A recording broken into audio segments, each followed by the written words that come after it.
Hi Aries, this is Jav. Welcome po sa ating channel. By the way, Aries, this is your monthly Gabay Tarot reading, first half of the month from August 1 to 15, 2025. Gamitin ang reading na ito bilang gabayin lamang. Kung naka-resonate kayo, comment down. Kung hindi kayo naka-resonate, ibigay niyo po sa iba kasi channel reading po ito. Kunin niyo lang po kung ano yung naka-resonate sa iyo. Maraming salamat po sa inyong patuloy na support at maraming salamat din po sa mga nag-donate at sa mga hindi nag-skip ng ads. Sa mga hindi pa nag-subscribe, subscribe na po kayo at click bell notification para malaman nyo na may bago tayong video. Para sa mga gusto magpa-reading, comment po kayo ng personal reading. Again, comment kayo ng personal reading and check my reply sa comment section. This is for you, Aries, ngayong August 1 to 15, 2025.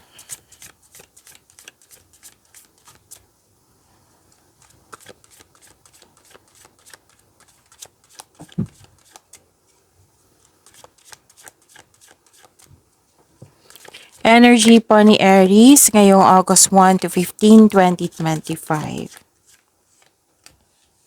Wow, andito si Angel of Success.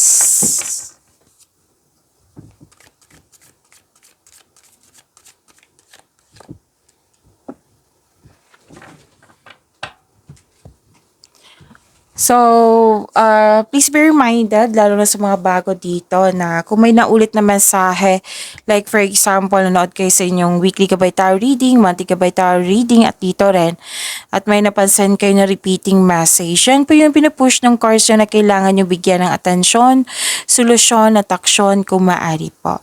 So, na yung energy ni Aries.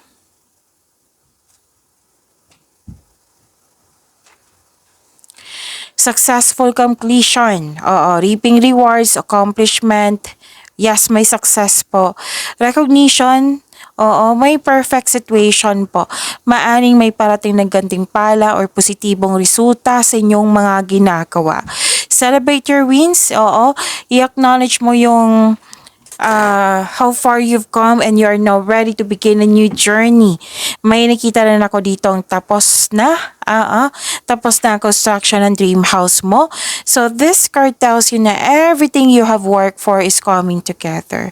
May ganap na pagtatapos, makaka-receive ng rewards or recognition. Pwedeng nag-celebrate ng monthly anniversary. Ayan. Achievement po. Kitang-kita ko po dito.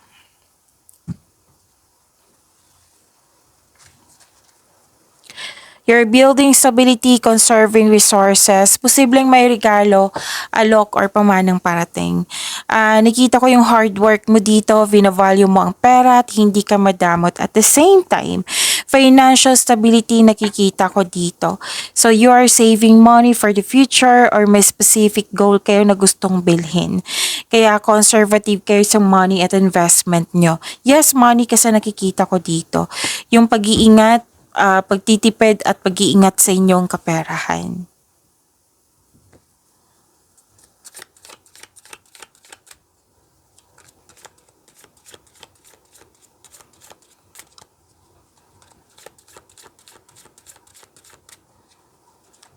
Career and money ni Aries ngayong August 1 to 15, 2025.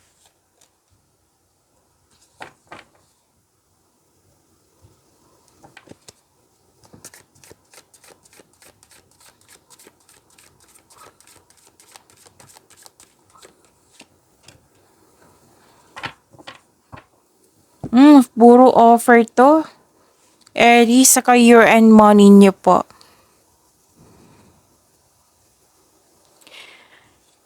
Nakikita ko dito na may parating na job opportunity or business partnership. Sabi ng card niyo po, grab mo na itong opportunity na ito dahil may nakita ko dito ang financial growth.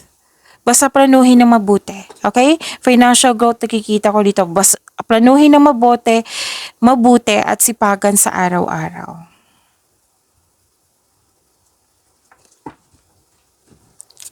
Nakikita ko rin dito na your finances are improving also. Dalawang card na mismo nagsabi dito, opportunities, finances, improvements in yung finances, and you're becoming more confident sa mga ginagawa nyo ngayon. At may good news po na parating sa inyo. This is about your love life, self-love, partnership, and romance. Aries.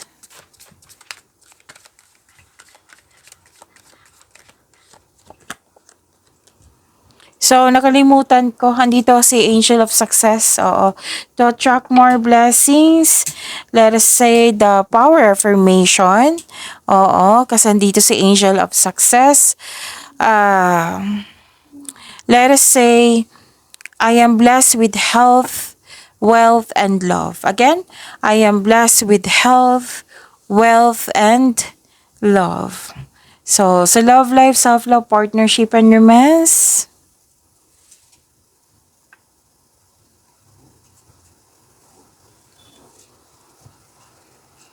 nakita ko dito, truth-seeking, assertiveness, yung nanindigan. May parating na bagong tao sa inyong buhay na very aggressive or malakas yung energy niya. Sabi ng card dito, kilalanin mo ng mabuti. Kailangan mo makinig sa inyong intuition. Kailangan mong kilalanin ng mabuti. Okay, so sa mga buhay mag-asawa, sa mga relasyon, pwedeng bagong kaibigan to. Basta may tao dyan na very aggressive, na alamin mo kung totoo ba yung sinasabi niya, ino-offer niya sa'yo, kilalanin ng mabuti. Okay?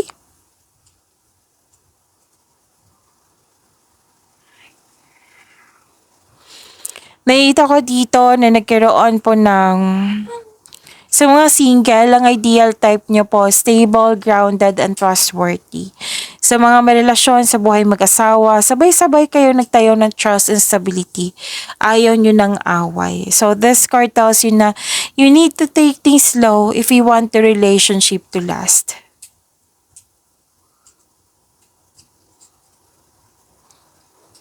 Nakikita ko dito na nagkaroon po ng some of you nagkaroon ng conflict, single ka man, may relasyon sa buhay mag-asawa.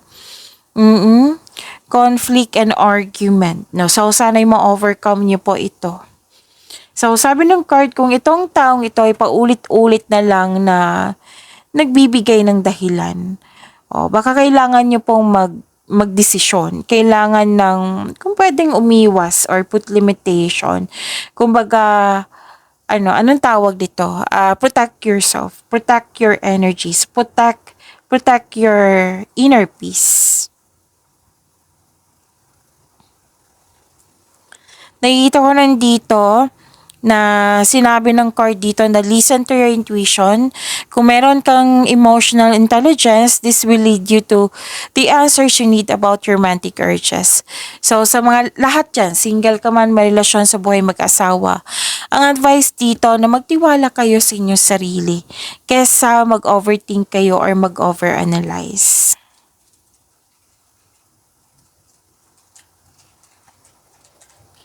Nakita ko rin dito na nagkaroon po ng, para sa mga single, may parating na bagong tao na stable sa buhay. Sa mga marelasyon sa buhay mag-asawa, kayong dalawa ay matured enough na, loyal sa isa't isa, both of you are taking in action and stability upang may palago palalo ang inyong relasyon.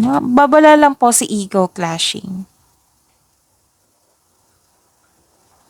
Nakikita ko rin dito na nagkaroon po ng, okay, magkakatagpo ka ng bago while traveling sa mga single dito. So, puro travel nakikita ko dito. Okay, so matibay ang inyong relasyon. Maaring may date kayo ngayon after ng masalimuot na di pagkakaunawaan ng kahapon. Okay. Sa mga single dito, some of you handa nang pumasok sa buhay ng pag-ibig. Puro travel nakikita ko dito. And pwede din nasa long distance yung the one mo. Pwede din yung partner mo nasa long distance.